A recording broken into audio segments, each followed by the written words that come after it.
ஸ்ரீ குருபியோ நமக.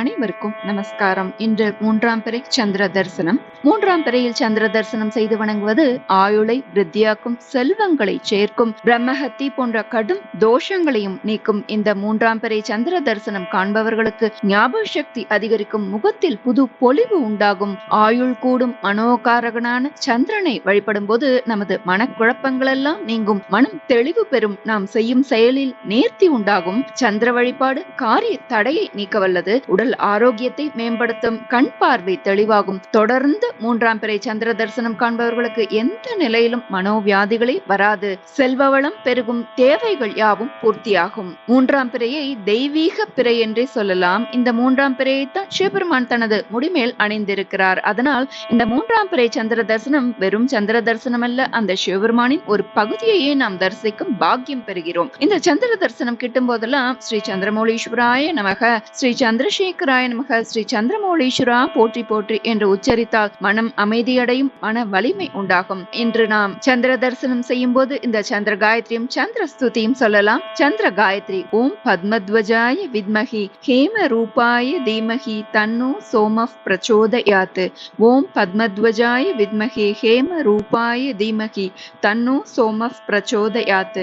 சந்திரன் ஸ்லோகம்: எங்கள் குறைகள் எல்லாம் தீர்க்கும் திங்களே போற்றி, திருவருள் தருவாய் சந்திரா போற்றி, சர்க்குணா போற்றி, சங்கடம் தீர்ப்பாய் சதுரா போற்றி என்று சொல்லி வணங்கலாம். இதன் மூலம் சங்கடங்கள் தீரும், மனதில் உள்ள குழப்பங்கள் நீங்கி தெளிவடையும். அத்துடன் நாம் மார்க்கண்டேய ரிஷி இயற்றிய ஸ்ரீ சந்திரசேகர அஷ்டக ஸ்தோத்திரமும் பாராயணம் செய்யலாம். இந்த அஷ்டகத்தை சொல்பவர் கேட்பவர்க்கு மரண பயம் இருக்காது. இது ஆயுள் ஆரோக்கியம் தரவல்லது, அகால மரணம் மற்றும் கஷ்டங்கள் வராமல் தவிர்க்கப்படும், துன்பங்கள் மற்றும் துக்கங்களிலிருந்து விடுபடுவார்கள். மேலும் அவர்கள் தனம், தானியம் மற்றும் அனைத்து செல்வங்களுடன் முழுமையான ஆரோக்கியமான வாழ்க்கை பெறுவர். சந்திரசேகர பகவான் அவருக்கு இக்கப்பர சுகத்துடன் இறுதியில் முக்தியையும் தருவார்னு இந்த ஸ்தோத்திரத்தோட பலஸ்ருதி சொல்றது. அனைவரும் தவறாமல் இந்த நன்னாளில் ஸ்ரீ சந்திரசேகராஷ்டகம் பாராயணம் செய்வோம், சந்திர தரிசனம் செய்வோம், மனோபலம் தேக பலம் என சகலமும் பெற்று ஆயுள் ஆரோக்கியத்துடன் வாழ்வோம், சகல சௌபாகியமும் பெறுவோம். ஸ்லோகத்தை பார்க்கலாம். ஸ்ரீ சந்திரசேகராஷ்டகம்.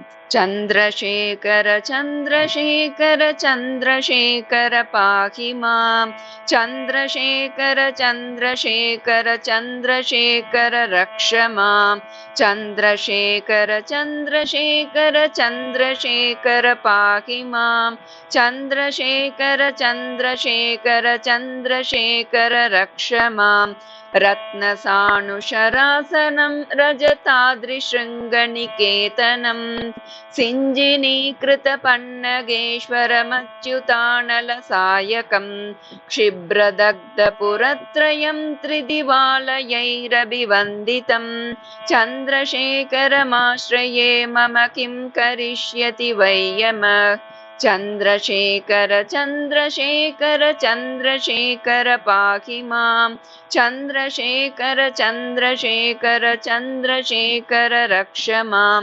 पञ्चपादपपुष्पगन्धिपदाम्बुजद्वयशोभितं, बाललोचनजातपावकदग्धमन्मथविग्रहं, भस्मदिग्धकलेवरं भवनाशनं भवमव्ययं, चन्द्रशेखरमाश्रये मम किं करिष्यति वै यमः, चन्द्रशेखर चन्द्रशेखर चन्द्रशेखर पाहि मां, चन्द्रशेखर चन्द्रशेखर चन्द्रशेखर रक्ष मां, मत्तवारणमुख्यचर्मकृतोत्तरीयमनोहरं, पङ्कजासन पद्मलोचन पूजिताङ्घ्रिसरोरुहं, देवसिन्धुतरङ्गसीकर शुभ्रजटाधरं, चन्द्रशेखरमाश्रये मम किं करिष्यति वै यमः, चन्द्रशेखर चन्द्रशेखर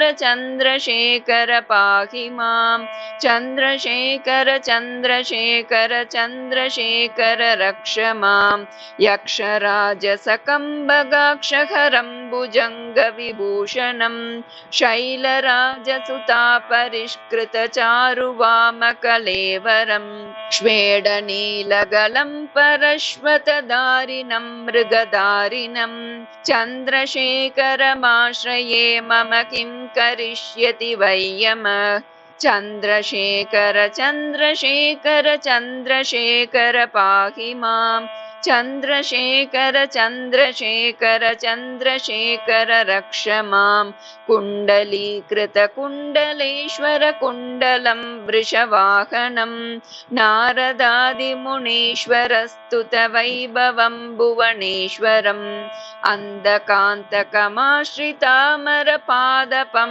शमनान्तकम् चन्द्रशेखरमाश्रये मम किं करिष्यति वै यमः चन्द्रशेखर चन्द्रशेखर चन्द्रशेखर पाहि माम् चन्द्रशेखर चन्द्रशेखर चन्द्रशेखर रक्ष माम् भेषजं भवरोगिणामखिलापदामपहारिणं दक्षयज्ञविनाशनं त्रिगुणात्मकं त्रिविलोचनं भुक्तिमुक्तिफलप्रदं सकलागसङ्गनिबर्हनं चन्द्रशेखरमाश्रये मम किं करिष्यति वै यमः चन्द्रशेखर चन्द्रशेखर चन्द्रशेखर पाहि माम् चन्द्रशेखर चन्द्रशेखर चन्द्रशेखर रक्ष माम् भक्तवत्सलमर्चितं निधिमक्षयं हरिदम्बरं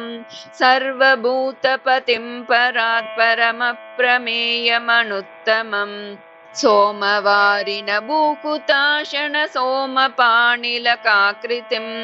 चन्द्रशेखरमाश्रये मम किं करिष्यति वै यमः चन्द्रशेखर चन्द्रशेखर चन्द्रशेखर पाहि माम् चन्द्रशेखर चन्द्रशेखर चन्द्रशेखर रक्ष माम् विश्वसृष्टिविदायिनं पुनरेव पालन तत्परं संहरन्तमपि प्रपञ्चमशेषलोकनिवासिनं क्रीडयन्तमहर्निशं गणनाथयूतसमन्वितं चन्द्रशेखरमाश्रये मम किं करिष्यति वै यमः चन्द्रशेखर चन्द्रशेखर चन्द्रशेखर पाहि माम् चन्द्रशेखर चन्द्रशेखर चन्द्रशेखर रक्ष माम् मृत्युभीतमृकण्डसूनुकृतस्तवं शिवसन्निधौ यत्र कुत्र च यः पठेन्न हि तस्य मृत्युभयं भवेत् पूर्णमायुररोगितामखिलार्थसम्पदमादरम् चन्द्रशेखर एव तस्य ददाति मुक्तिमयत्नतः चन्द्रशेखर चन्द्रशेखर चन्द्रशेखर पाहि माम् चन्द्रशेखर चन्द्रशेखर चन्द्रशेखर रक्ष माम् मृत्युभीतमृकण्डसूनुकृतस्तवं शिवसन्निधौ यत्र कुत्र च यः पठेन्न हि तस्य मृत्युभयं भवेत् पूर्णमायुररोगितामखिलार्थसम्पदमादरम् चन्द्रशेखर एव तस्य ददाति मुक्तिमयत्नतः चन्द्रशेखर चन्द्रशेखर चन्द्रशेखर पाहि माम् चन्द्रशेखर चन्द्रशेखर चन्द्रशेखर रक्ष माम् चन्द्रशेखर चन्द्रशेखर चन्द्रशेखर पाहि माम् चन्द्रशेखर चन्द्रशेखर चन्द्रशेखर रक्ष माम् चन्द्रशेखर चन्द्रशेखर चन्द्रशेखर रक्ष माम् चन्द्रशेखर चन्द्रशेखर चन्द्रशेखर रक्ष माम् इति श्री शिवरहस्यान्तर्गतं श्री चन्द्रशेखराष्टकं सम्पूर्णम् श्री गुरुभ्यो नमः அனைவரும் தவறாமல் இந்த நன்னாளில் சந்திரசேகராஷ்டகம் பாராயணம் செய்து சந்திர தரிசனம் செய்வோம். மனோபலம் தேகபலம் என சகலமும் பெற்று ஆயுள் ஆரோக்கியத்துடன் வாழ்வோம். இந்த ஆஷாட நவராத்திரியில் வாராகியம்மனை பிரார்த்தித்து சக்தி வாய்ந்த ஆதி வாராகி ஸ்தோத்திரம் பார்க்கலாம். இந்த ஸ்தோத்திரத்தினை பக்தியுடன் சொல்பவர்கள் எல்லா பாபங்களிலிருந்தும் விடுபடுகிறார்கள், எதிரிகள் அழிக்கப்படுகிறார்கள், தீராத துன்பம் மற்றும் பெரு நோய்களும் நீங்கி அவர்கள் நீண்ட ஆயுளை அடைகிறார்கள், அனைத்து செல்வங்களையும் பெற்று மகிழ்ச்சியான வாழ்வு பெறுவார்கள்னு இந்த ஸ்தோத்திரத்துல சொல்லப்பட்டிருக்கு. மிகவும் சக்தி வாய்ந்த ஸ்தோத்திரம். ஸ்தோத்திரத்தை பார்க்கலாம். ஆதி வாராகி ஸ்தோத்திரம்.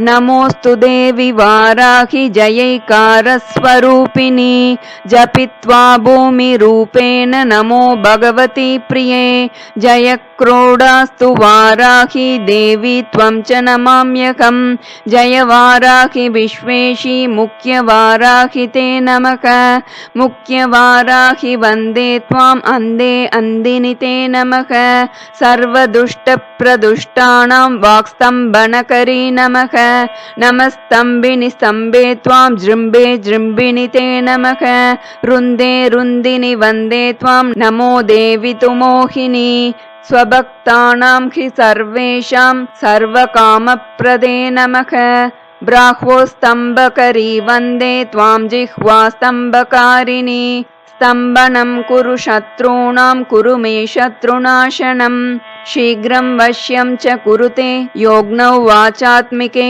नमः चतुष्टय रूपे त्वां शरणं सर्वदा भजे होमात्मके पड्रूपेण जय आद्यानने शिवे देहि मे सकलान् कामान् वाराहि जगदीश्वरी नमस्तुभ्यं नमस्तुभ्यं नमस्तुभ्यं नमो नमः इदमाद्यानना स्तोत्रं सर्वपापविनाशनं पठेद्यः सर्वदा भक्त्या पातकैर्मुच्यते तथा लभन्ते शत्रवो नाशं दुःखरोगापमृत्यवः महदायुष्यमाप्नोति अलक्ष्मीनाशमाप्नुयात् इति श्री आदिवाराहि स्तोत्रम சம்பூர்ணம்.